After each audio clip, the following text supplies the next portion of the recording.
it's been a massive journey for me. And I can totally resonate with Rachel as well, with, feeling completely burnt out in a job that you just can't stand. And so it wasn't that long ago, really. Like, it was February 2021 for me.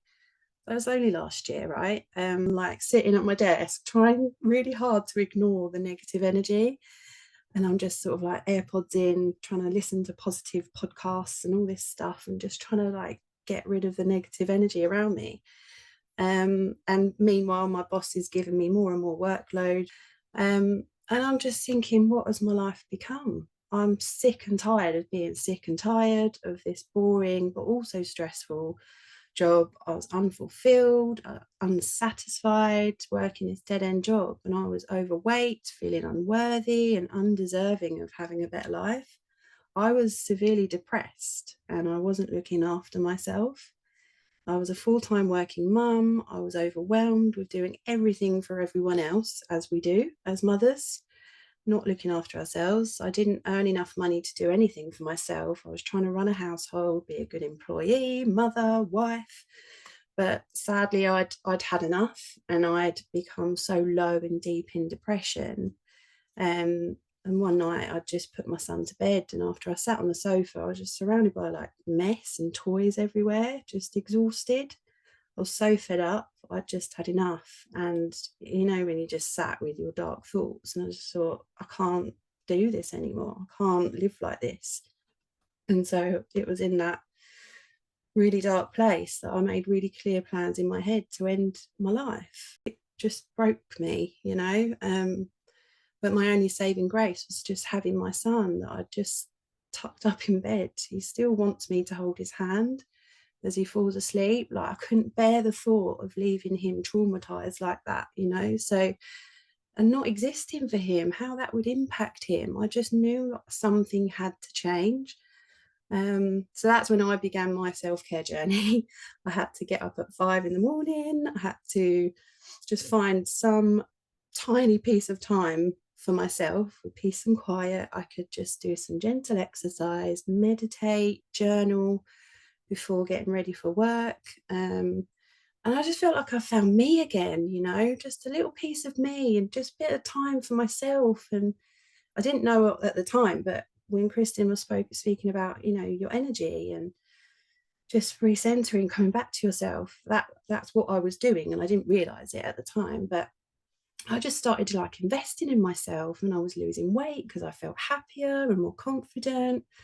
I invested in like a personal shopping experience. I actually bought clothes for myself for once because I didn't feel like I was worthy of investing in money in clothes.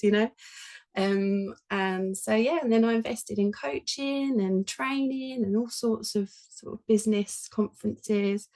I was surrounding myself with really positive people and really motivating and inspiring people. And yeah, so the more I invested in myself, in, my energy, looking after me, just as simple as going for a walk, getting some sunshine on my face, taking time to just meditate and just be, because I was always in that, I'm still am in my masculine energy most of the time, which is doing, got to get this done, got to do this, your to-do list is always going to be there. But sometimes you just have to stop and take a break and step away. Like, I love that you guys have some self-care days. Like, that's amazing, and that's so important. And yeah, so now I just focus on basic self-care. Learn to love yourself, fill up your own cup, then make a huge impact on the world by helping others do the same, especially your children. Like, to learn how to manage your mental health and in turn help the next generations too, because they're watching you, they're learning from you. I'd forgotten I had a choice whether to be stuck in fear, in lack, in past trauma, in a limiting belief system that I was conditioned to believe since birth, not feeling deserving of a better life or living in financial abundance. So it's my core belief now that when you step into the journey of self-care and self-love, you learn how to manage your mental health. It'll open up opportunities, and the universe opens doors for you that you never imagined would open.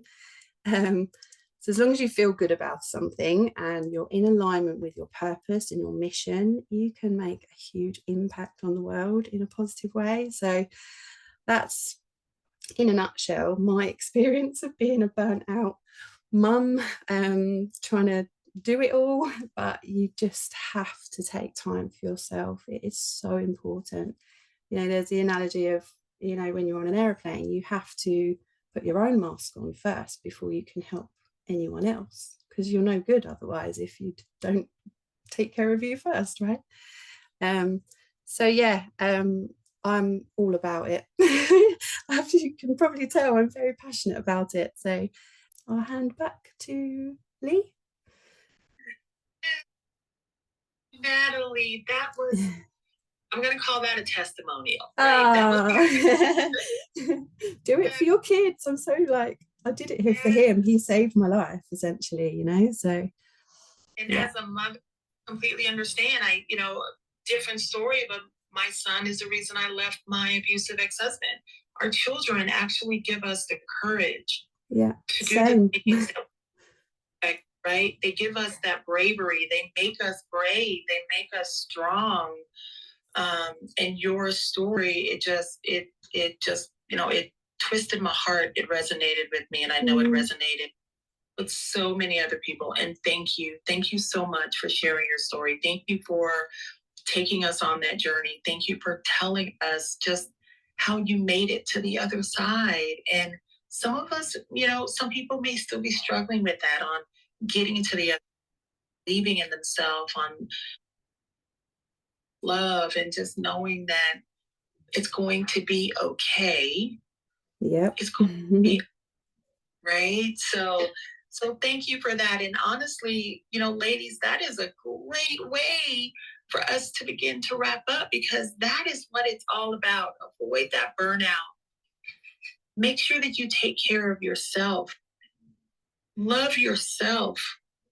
Make the brave, bold decisions to take care of yourself and your families.